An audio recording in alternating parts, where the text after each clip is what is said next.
আমরা এখন আছি কালিম্পং এর এলগিনে সিলভার ওক। আমি একটু দেখাচ্ছি আপনাদের।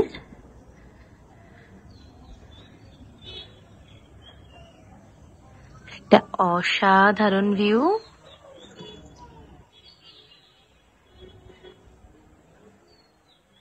নমস্কার, আমি সৌমিতা। শুভ বিজয়ার সবাইকে আর একটা ব্লগ নিয়ে চলে এসেছি। দার্জিলিং অফবিট তো দেখিয়েছিলাম কিছুদিন আগে, যেখানে ছোটা হাজরি বলে একটা জায়গাতে আমরা ছিলাম, যেটা বাওয়ালি একটা প্রজেক্ট। সেটার ভিডিও তো আপনারা নিশ্চয়ই দেখেও থাকবেন, অনেকে দেখেছেন, কমেন্ট করেছেন। আমার খুব ভালো লেগেছে।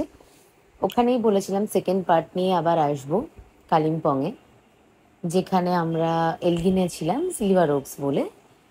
এই ভিডিওতে আমি আমাদের স্টের উপর একটা ব্লগ করেছি এবং আপনাদেরকে দেখিয়েছি রুমটা কীরকম। আপনারা যদি এখানে এসে থাকেন, আপনারা কীরকম জায়গায় থাকতে পারেন বা কী কী অ্যামিনিটিস পেতে পারেন, কীরকম ভিউ পেতে পারেন, সেই সমস্তটাই আমি এই ব্লগে রাখার চেষ্টা করেছি। হ্যালো। সেই সময় বৃষ্টি ছিল একটু, কারণ একদম পুরো ভরা বর্ষায় গেছিলাম।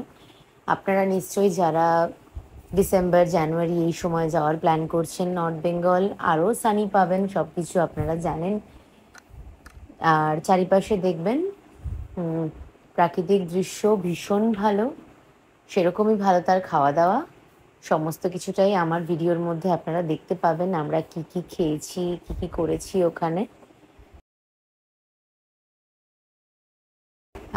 কালিম্পংয়ে যদি আসেন, একটা ছোট্ট হোমস্টে এখন আমিও চালাই কালিম্পংয়ে, আমারও এখন নেওয়া আছে।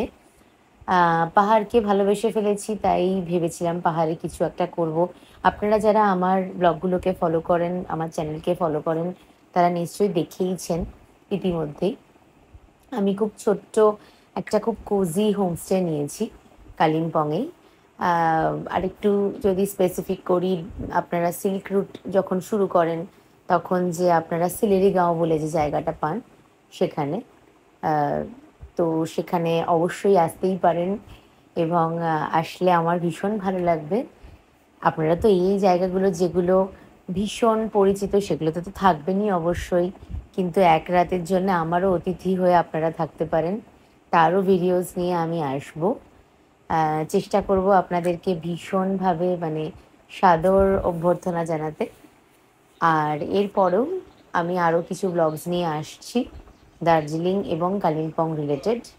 তো চ্যানেলটাকে প্লিজ, যারা এখন নতুন দেখছেন, সাবস্ক্রাইব করে দেবেন কাইন্ডলি।